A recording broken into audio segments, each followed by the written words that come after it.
Muy buenas noches, señores y señores. Bienvenidos a la clase correspondiente a la materia de ciencias naturales en esta tercera semana de la unidad número 2. Bienvenidos. Estamos ya acercándonos a la recta final de esta nueva actividad. Bienvenidos. Buenas noches, Le- Licen.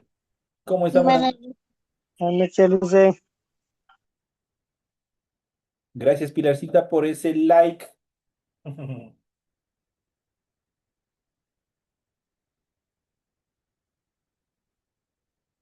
Iniciamos el desarrollo de las actividades y vamos a continuar y vamos a seguir viendo en relación a los biomas que habíamos estado hablando, en relación también de cómo están constituidos nuestro territorio ecuatoriano, cómo están constituidos a nivel de los biomas a nivel mundial. Vamos a ver en esta primera clase, en esta primera etapa de nuestra clase. Justamente vamos a hablar sobre las teorías en relación a esta estructura, esta simbiosis que se genera entre el clima y la vegetación. Tiene mucho que ver el clima en relación a la vegetación. Mientras el clima es más duro, es más intenso, obviamente la vegetación tiene que adaptarse a cada una de estas actividades. Mientras es más cálido, es más húmedo, obviamente van tomando otras determinaciones. Esas son las características más comunes. Y vamos a hablar sobre los ecosistemas y biomas y justamente vamos a hablar sobre la teoría de Alexander von Humboldt y sus resultados de las relaciones clima-vegetación. Humboldt nació en la ciudad de Berlín, en Alemania, en el año de 1769 y murió en 1859. Fue un naturista y explorador. A partir del año de 1799, su vida comenzó a dar un nuevo rumbo, ya que se embarcó en un viaje que le cambiaría la vida hacia las colonias españolas de América del Sur y también Centroamérica. Como resultado de sus investigaciones y descubrimientos en sus viajes, logró reunir gran cantidad de datos acerca del clima, flora y fauna de los sitios que visitó. De ese modo también determinó las latitudes, las longitudes y las medidas de campo magnético de nuestro planeta, las magnitudes terrestres. Dentro de su amplio programa de investigación fue el estudio de la distribución geográfica de la vegetación el que le permitió hacer contribuciones originarias a la ciencia. Humboldt se interesó por observar la distribución y la asociación entre las especies, que son los parámetros que dicen el carácter propio de la vegetación de un país. Dentro de estas características vamos a hablar justamente de Humboldt cuando llegó al continente americano. Humboldt en América, tras un viaje tranquilo junto con su colaborador Bonpland, desembarcaron el 16 de julio de 1799 en Cumaná, Venezuela. Allí quedaron fascinados por su selva tropical. En los primeros días estuvieron tan abrumados que no sabían cómo hacer observaciones claras frente a tanta diversidad, tanto de flora como de fauna. Recorrieron Venezuela hasta llegar con mucha dificultad al Amazonas. Sin embargo, en su regreso a la costa caribeña, se embarcaron en un viaje hasta Cuba y después regresaron al continente por Cartagena, en Colombia. Humboldt llegó junto con su expedición a Quito en enero de 1802 y desde allí realizó excursiones a los volcanes que forman parte de la cadena de los Andes, como el Cotopaxi, el Tungurahua y el Chimborazo, y los analizó fitogeográficamente, estableciendo los pisos de vegetación en función de la altitud del terreno. Mientras más alto, obviamente, cada uno de los pisos climáticos, obviamente, tiene una peculiaridad en cuanto a flora y fauna, tiene sus propias características. Luego siguió con su expedición en Perú y regresó en barco a México, donde realizó estudios de medición de temperatura de agua en las corrientes frías peruanas, que ahora llevan el nombre de las corrientes frías de Humboldt, justamente en honor a Humboldt.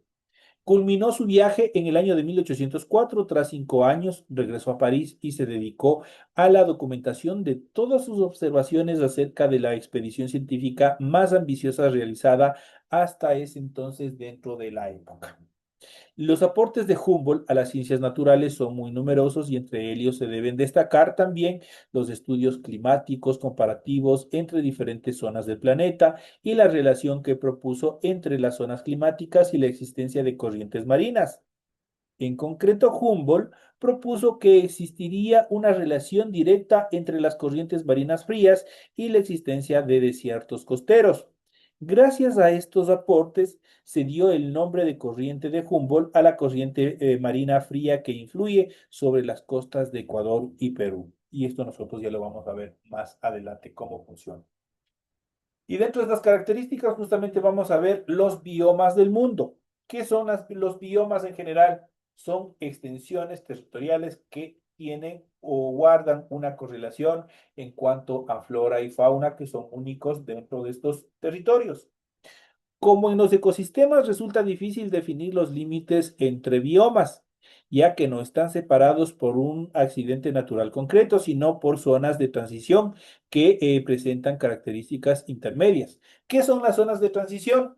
Las zonas entre, por ejemplo, entre el frío y el calor. Cuando ustedes, por ejemplo, viajan de la costa a la sierra, ustedes van viendo esa transición que existe. No es que existe una zona delimitada, hasta aquí se acaba la vegetación tradicional de la costa y empieza la de la sierra, no, sino existe un proceso de transición, eso quiere decir que va cambiando periódicamente, casi imperceptible a nuestros ojos, pero van cambiando poco a poco hasta transformarse en la vegetación propia ya del clima frío. Ese es el proceso de transición. Entonces ya estas zonas de transición obviamente presentan características intermedias entre la zona fría y la zona cálida, por ejemplo. La intervención humana a lo largo de la historia y de manera más acusada durante las últimas décadas ha causado importantes modificaciones y alteraciones de nuestros biomas. Solo imagínense qué es lo que está pasando, por ejemplo, en Medio Oriente en la actualidad, cómo obviamente está habiendo esta utilización de armamento y esto como está generando los cambios en cuanto al clima, vegetación y también a la flora. Entonces, el hombre ha sido uno de los elementos obviamente bastante nocivos y negativos en cuanto al desarrollo de la naturaleza, tanto en flora y fauna. Pues son depredadores, son destructores por la ambición de la parte económica, del fortalecimiento económico, a ellos no les ha importado deforestar extensas zonas, han generado los procesos de minería, lo cual han ido cambiando los suelos y contaminando el agua. Esas son la parte negativa que el hombre ha desarrollado sobre nuestro planeta. Y aquí nosotros en este gráfico, en este mapa temático, nosotros podemos ver los diferentes biomas que existen a nivel del mundo. Y ustedes pueden observar los diferentes continentes que nosotros podemos ver. Por ejemplo, tenemos el continente norteamericano, el continente americano central y Sudamérica. Tenemos África, tenemos el continente europeo y así sucesivamente cómo está constituido. Prácticamente es un mapa mundi en el cual nosotros podemos observar por colores dónde se encuentran los diferentes biomas. Y obviamente a un costado nosotros tenemos todas las características o las determinaciones de cada uno de esos sectores. Por ejemplo, tenemos la tundra y la alta montana, tenemos la taiga, tenemos la estepa, el bosque siempre verde, la selva tropical, la sabana, el desierto y el hielo permanente o el hielo glaciar. De esa manera, obviamente, nosotros podemos ubicar cómo están distribuidos en nuestro globo terráqueo. Los principales biomas terrestres que podemos hablar, y justamente tenemos aquí la tundra. ¿Qué es la tundra? Y vamos a analizar desde dos puntos característicos cada uno de estos biomas, desde el punto de vista del biótopo y desde el punto de vista de la biocenosis. Y vamos a ver cuáles son sus características. Y justamente vamos a hablar de este bioma que es la tundra. Desde el biotopo es relacionado directamente al clima, si es frío, si es seco, y la temperatura en general. Pero cuando hablamos de la biocenosis, hablamos tanto de la vegetación, tanto de flora y de fauna. Eso trata la biocenosis. Entonces el biotopo, el clima es frío, seco, la temperatura media anual es inferior a 0 °C, las precipitaciones son muy escasas, pero las bajas temperaturas impiden la evaporación y las plantas disponen de agua necesaria durante el corto verano en el que el suelo está libre de nieve. Es la característica de la tundra dentro del biotopo. En relación a la biocenosis de la tundra, la vegetación está dominada por líquenes y plantas de poca altura, como los musgos. Entre la fauna abundante, los insectos, también encontramos animales que sobreviven al invierno emigrando o hibernando, tal como el reno o el oso invernadero. En cuanto al siguiente bioma, vamos a hablar acerca de la taiga desde el punto de vista del biótopo.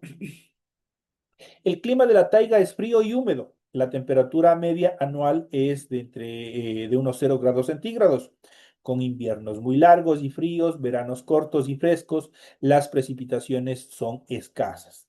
Dentro de la biocenosis de la taiga, la vegetación está constituida por bosques de gimnospermas, como los pinos arboreales o los abetos, con las hojas duras. La fauna es muy variada. Destacan los animales que en invierno presentan una coloración blanca para confundirse con el entorno, como el búho nival y la liebre ártica. Esas son las características fundamentales en cuanto a la taiga. En cuanto a la estepa, vamos ya calentándonos un poco más, vamos dejando el frío, vamos empezando ya a un ambiente un poco más cálido y hablamos de la estepa. Desde el biótopo, el clima es frío, perdón, es seco y frío. La temperatura media anual está entre 3 y 16 grados centígrados. Existe una gran oscilación térmica, tanto entre el día y la noche como a lo largo del año. Las precipitaciones son moderadas y se reparten de forma muy desigual durante todo el año, hasta provocar periodos de sequía. El suelo posee una escasa capacidad de retención de líquidos, en este caso de agua. En relación a la biocenosis de la estepa, la vegetación está formada por plantas herbáceas que se desarrollan coincidiendo con las lluvias. Entre la fauna abundan los herbívoros que son capaces de recorrer grandes distancias para procurar su alimento, como el bisonte, el caballo. También habitan pequeños roedores que construyen madrigueras subterráneas para poder sobrevivir. Pasamos a la siguiente estructura. En este caso vamos a hablar de la sabana. El biótopo de la sabana, el clima es tropical seco, la temperatura media anual es de unos 25 grados centígrados, bastante caliente, con poca oscilación durante el año. Las precipitaciones son abundantes, pero concentradas en una estación húmeda que se altera con una estación seca. Las sabanas se encuentran ubicadas en zonas tropicales y subtropicales, sobre todo en climas tropicales secos. En relación a la biocenosis, la vegetación está formada por extensas praderas de plantas herbáceas, junto con algunos arbustos o árboles dispersos como la acacia y el baobab. La fauna dominante son las manadas de herbívoros como el antílope o la cebra. También abundan grandes depredadores como el león, el guepardo y numerosas especies carroñeras como la hiena y también el buitre. Entonces ahí prácticamente ustedes pueden ya ver cómo está constituida y cómo influye la temperatura, la vegetación y también la fauna dentro de estos sectores. En relación a la selva tropical, el biotopo presenta un clima tropical húmedo muy estable con temperaturas medias cálidas alrededor de los 27 grados centígrados y una elevada humedad durante todo el año. La humedad varía según la altura de la vegetación y a lo largo del día. Esta nunca es inferior al 80%. Las precipitaciones anuales son totalmente abundantes dentro de esta estructura. En relación a la biocenosis, su biodiversidad y biomasa son las más elevadas del planeta. Eso quiere decir, tanto flora y fauna, existe una amplia variedad. La vegetación está constituida por grandes árboles de muchas especies diferentes que forman una selva muy densa. Las copas de los árboles dificultan el paso de la luz al suelo, abundan las enredaderas que trepan en busca de luz, los hongos en el suelo. La fauna es muy abundante y destaca la gran variedad de invertebrados, reptiles y aves. Entre los mamíferos encontramos algunos primates como el gorila y también como el orangután. Se observa gran variedad de plantas epífitas que viven sobre los árboles para acceder a la luz, como las orquídeas. En el estrato más bajo crecen las lianas. Estas plantas trepan a los árboles que utilizan como apoyo para buscar la luz. Prácticamente son como, les diría, como parásitos, este tipo de plantas, obviamente que necesitan apoyarse en los árboles para poder desarrollar y alcanzar a la luz. En cuanto al bosque caducífolo, El bioto del bosque caducífero, su temperatura media anual es de entre 8 y 14 grados centígrados, con inviernos fríos y veranos templados. Las precipitaciones son abundantes y están distribuidas uniformemente durante todo el año. En relación a la biocenosis, la vegetación está dominada por árboles de hojas caducas que se adaptan de esta forma al frío del invierno, como es el roble o también el haya. Entre la variada fauna existen algunas especies que, como adaptación a la estación fría, hibernan o emigran, como el caso del oso pardo y muchos roedores. En el caso de del siguiente biótopo, el bosque mediterráneo, el biótopo, el clima es templado con estaciones secas. Su temperatura media anual es de entre 15 y 20 grados centígrados, con inviernos suaves y veranos muy calurosos. Las precipitaciones son moderadas y caen principalmente en primavera y otoño, mientras que se produce una sequía estival dentro de este territorio. En relación a la biocenosis, la vegetación se caracteriza por el predominio de los árboles y los arbustos de hojas perennes, pequeñas y endurecidas, como la encina y también la retama. La fauna es muy diversa y podemos encontrar animales como la cabra montés, las aves rapaces, el búho nival y la liebre ártica. Esos son en cuanto a la fauna que existe en el bosque mediterráneo. Pasamos al siguiente, que en este caso es el desierto. El biótopo del desierto está determinado por un clima muy seco. La temperatura media anual varía entre 20 y 30 grados centígrados, sumamente calurosos, con pocas oscilaciones durante el año, pero muy elevadas entre el día y la noche. Las precipitaciones son muy escasas y distribuidas de forma irregular. En relación a la biocenosis del desierto, la biomasa es muy reducida. La vegetación presenta muchas adaptaciones a la escasez de agua, como las hojas transformadas en espinas y los tallos engrosados para acumular agua, en el caso de los cactus, por ejemplo. Entonces aquí nosotros podemos ver y podemos justificar por qué un cactus tiene espinos. No es solamente por protección hacia los depredadores, sino obviamente esa es la característica de las hojas que se han ido adaptando para este tipo de ambientes hostiles. La fauna es más activa durante la noche para evitar así las horas de máxima temperatura. Entre los animales predominan coloraciones claras que reflejan la luz y les camuflan. Además, algunos pueden almacenar agua en sus tejidos para poder sobrevivir a largos periodos en los cuales no existe justamente agua.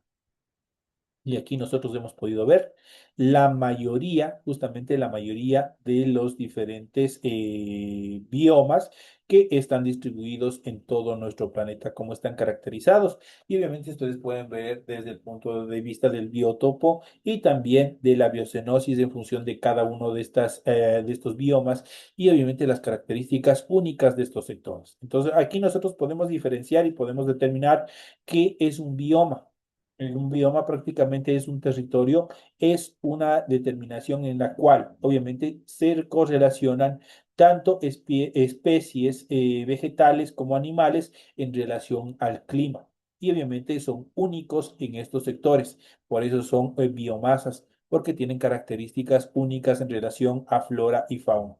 Todos ellos correlacionados con, obviamente ya saben, con el clima. En nuestra segunda etapa de clases, justamente nosotros vamos a hablar acerca directa del bioma, que son los biomas, y vamos a ver las características de una forma más estructural. Y vamos a ver aquí a continuación, por ejemplo, aquí tenemos una imagen, tenemos una fotografía en el cual nosotros podemos ver la selva tropical. En este caso es un bioma con mayor abundancia en relación a seres vivos. Esto es tanto a vegetal como a animal. Pero vamos a ver qué es un bioma desde el punto de vista conceptual. Un bioma es una región de la Tierra que agrupa comunidades de seres vivos con características similares en cuanto al clima, a la flora y a la fauna. Los biomas en zonas que se identifican por el tipo y la variedad de ecosistemas que presentan, por ejemplo, la selva, el bosque, las praderas, entre otras características. Según ciertas características básicas como la altitud, la altura, la temperatura, el tipo de suelo y las precipitaciones, se pueden identificar el conjunto de todos los biomas presentes en la superficie terrestre. Todos ellos componen la biosfera. ¿Qué es la biosfera? Todo lo que es nuestro planeta. Esa es la biosfera. Para definir las características de cada bioma se tiene en cuenta las relaciones entre el suelo, la vegetación y la fauna. Esta labor se clasifica en especialmente importante para los biólogos, los ecólogos y también para los conservadores, pues ellos permiten identificar cuáles son las características más importantes, el impacto que tiene la acción del hombre para obviamente poder corregir, para poder prevenir cualquier tipo de trastornos, de alteraciones que pueda también desarrollar el hombre en función de estos biomas. ¿Cuántos biomas hay? Esto es una información importante y que de pronto puede ir en función justamente de una pregunta de examen. Entonces tienen que tener mucho cuidado y de pronto tomar apuntes. ¿Cuántos biomas hay? El número de biomas en el mundo abarca todos los lugares conocidos hasta la presente fecha. Según el Fondo Mundial para la Naturaleza, en inglés World Wide Fund of Nature, existen 14 biomas terrestres, 14 biomas de agua dulce y 7 biomas marinos. Pues aquí obviamente podemos determinar cuántos biomas hay. Que no solamente existe sobre las placas continentales, también existe en el agua, también existe en los océanos. Por lo tanto, existen 14 biomas terrestres, 14 biomas en el agua dulce y 7 biomas marinos. Por ahí se clasifican las aguas dulces o aguas continentales y también las aguas oceánicas, en este caso las aguas marinas. En cuanto a los puntos claves de este tema, un bioma es una región con características similares en cuanto a clima, flora y fauna. Los biomas se clasifican en terrestres, marinos y de agua dulce según su entorno físico y también geográfico. La vegetación es el principal factor que determina la estructura de los biomas terrestres. Existen biomas variados como desiertos, tundras, taigas, praderas y selvas tropicales, cada uno con características únicas. Por eso se consideran biomas. En cuanto a los tipos de biomas que nosotros podemos determinar, los biomas se clasifican de acuerdo con distintos sistemas que tienen en cuenta las condiciones físicas, geográficas, climáticas y bióticas de cada región. Según los ecosistemas más usados, los principales tipos de biomas son los que vamos a ver a continuación. Tenemos los biomas terrestres. Tienen lugar en alguna parte de la plataforma continental, eso quiere decir sobre los continentes, sea en planicies, montañas o desiertos de cualquier naturaleza, por ejemplo, la selva tropical. Los biomas marinos se hallan en los depósitos de agua salada. Ojo, biomas marinos es igual a agua salada. Es decir, mares y océanos y en las costas de los continentes, por ejemplo, los estuarios, también los manglares. Ahí obviamente se encuentran estos biomas marinos. Y por último tenemos los biomas de agua dulce, se encuentran en lagos, ríos y otros depósitos de agua dulce, así como en sus respectivas costas, por ejemplo en las zonas litorales y también en los lagos. Esas son la clasificación. En cuanto a la principal clasificación de los tipos de biomas que existen, los biomas terrestres, los biomas marinos y los biomas marinos de agua dulce o los biomas de agua dulce. Aquí a continuación vamos a ver los ejemplos de biomas. Miren esta maravilla en esta imagen, como nosotros podemos observar este bioma, obviamente que constituye en el océano, en las aguas oceánicas, cómo se encuentran, cómo existe una gran variedad en el subsuelo en relación desde lo más pequeño que es el plancton. Los biomas mejor descritos y caracterizados son los terrestres, cuyas comunidades de organismos están determinadas principalmente por las características de su vegetación. Algunos ejemplos de biomas son, iniciamos por el desierto. El desierto es un bioma predominante árido con escasas precipitaciones y vegetación adaptada a las condiciones de poca humedad. Eso se denomina la xerofilia.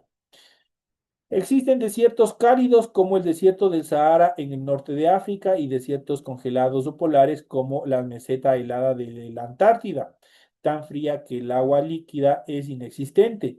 También suelen darse en suelos arenosos, rocosos y también helados. Casi una tercera parte del planeta está cubierta por este tipo de biomas. 50 millones de kilómetros cuadrados, de los cuales 53% son cálidos y el resto son fríos. En relación a las estepas, la estepa es un bioma con escasa precipitación de territorio llano y vegetación herbácea que suele aliarse lejos del mar. Posee una amplia variación térmica y suelos ricos en minerales, pero con poco material orgánico, es decir, poco fértiles. La estepa suele ser regiones inhabitadas y rocosas, por ejemplo, las estepas de Asia, de Norteamérica y de la Patagonia Argentina, o la meseta altiplana de Puná andino. Ahí nosotros podemos encontrar las estepas. En relación a la tundra es un bioma de temperatura fría y suelos congelados. Esto es lo que se denomina permafrost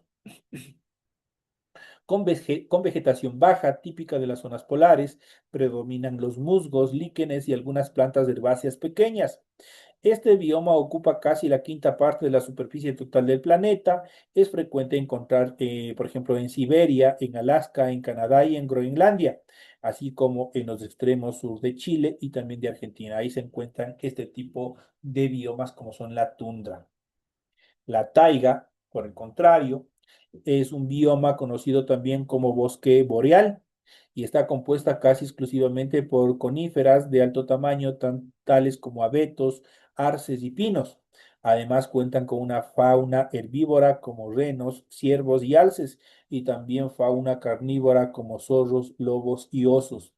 Este bioma es propio del hemisferio norte y puede encontrarse en regiones como Siberia y la Rusia europea, Alaska y Canadá. Ahí son los territorios donde nosotros podemos encontrar este tipo de bioma como es la taiga. En relación a la pradera es un bioma en el que predominan los pastizales y matorrales templados. Se hallan en zonas de bajas precipitaciones de entre 300 y 1500 milímetros anuales. El suelo de la pradera es fértil y de abundantes capas, producto de la corta vida de la vegetación. Se trata de un bioma idóneo para el cultivo de plantas alimenticias. Ya se va mejorando el clima a partir de estas estructuras. Los inviernos en las praderas son fríos y los veranos cálidos. Es un bioma típico de las zonas del centro y norte de la Pampa Argentina. Pasamos al siguiente, que es la selva tropical. La selva tropical se extiende cerca del Ecuador, en Sudamérica, la Amazonía, África, la selva del Congo, Asia y Oceanía. Es el bioma de mayor abundancia en biomasa del planeta, es decir, en donde se centran la mayor cantidad de seres vivos, tanto vegetales como animales. La vegetación de la selva tropical es alta, frondosa y de capa abundante, que lo garantiza un suelo fértil y húmedo. Las precipitaciones son muy frecuentes y abundantes, el clima es cálido y está desprovisto de invierno. La selva tropical es el gran reservorio de la biodiversidad del planeta, pues el 50% de plantas, las especies conocidas, se encuentran justamente en la franja menor, el 7% de la superficie terrestre. Esto en cuanto a esta selva tropical. Y pasamos justamente a los biomas, obviamente relacionados al agua, a los océanos. Y iniciamos con el arrecife de coral. El arrecife de coral es un bioma marino que se encuentra en aguas cálidas y poco profundas. Está formado por los exoesqueletos de pequeños pólipos que crean un sustrato sólido donde habita una gran diversidad de especies vegetales y también animales. Este bioma es típico de regiones tropicales como el Golfo de México. En él muchas especies de invertebrados y peces desarrollan sus etapas larvarias y juveniles debido a la protección que ofrece frente a grandes depredadores. Pasamos al siguiente bioma y hablamos de los estuarios. El estuario es un bioma en el cual se mezcla agua dulce proveniente de un río caudaloso con agua salada del mar. Se origina en los sitios de desembocadura de los ríos de los océanos. Estos biomas están fuertemente influenciados por las mareas, que modifican la temperatura, la salinidad y el caudal del agua. Como resultado, los estuarios presentan una gran variación estacional en sus comunidades de peces. Algunas especies como las mojarras utilizan estos hábitats para desenvolverse, para desarrollarse. En relación a los humedales son biomas acuáticos en los cuales el suelo se encuentra en un estado permanente de inundación. Numerosas especies vegetales y animales dependen de los humedales para sobrevivir. Estos ecosistemas son fundamentales para la vida de las especies migratorias, como las aves, y sirven de refugio para muchos que se encuentran en peligro frente a depredadores. Los humedales cumplen una función clave en la regulación de las inundaciones, retienen el agua, previenen las lluvias intensas y crecidas, obviamente, de los ríos, lo que permite que se infiltre de manera gradual en el suelo y también en la vegetación. De este modo disminuye tanto la velocidad como el volumen del agua que influye sobre el río bajo. Esas son las características y obviamente sobre los diferentes biomas que nosotros hemos ido analizando en el desarrollo de la presente clase. Hemos visto los humedales, los estuarios, los arrecifes de coral, que son bastante atractivos. Obviamente estos arrecifes de coral, obviamente se encuentran justamente en nuestras famosas Islas Galápagos. Es una maravilla identificarlos, visitarlos, obviamente poder bucear y poder identificar, poder ver cómo se desarrolla. También hemos visto en relación a los continentes, la selva tropical, las praderas, las taigas, la tundra, la estepa, el desierto, en relación a los biomas que existen en nuestro planeta. Hemos visto los tipos de biomas, qué es un bioma y cuántos biomas hay. Hemos ido viendo y hemos ido analizando en el transcurso de la presente clase. Señores y señores, de esta manera llegamos ya a la parte final del desarrollo de esta interesante actividad que nosotros hemos ido viendo y analizando, hemos analizado durante el desarrollo de la presente clase. Me despido de todos ustedes, no sin antes desearles que tengan una feliz noche, que descansen, que tengan un feliz resto de semana, un resto de semana muy bendecido, que obviamente disfruten de todas las actividades que tengan programadas en familia, en actividades, y nos estaremos viendo Dios mediante la próxima semana en el contexto de la siguiente etapa de planificación que tenemos dentro de esta unidad número 2. Señores y señores, una feliz noche, que descansen, nos vemos en la siguiente clase. Gracias, Licen. Gracias, Lice. Pase bien. Gracias, dicen.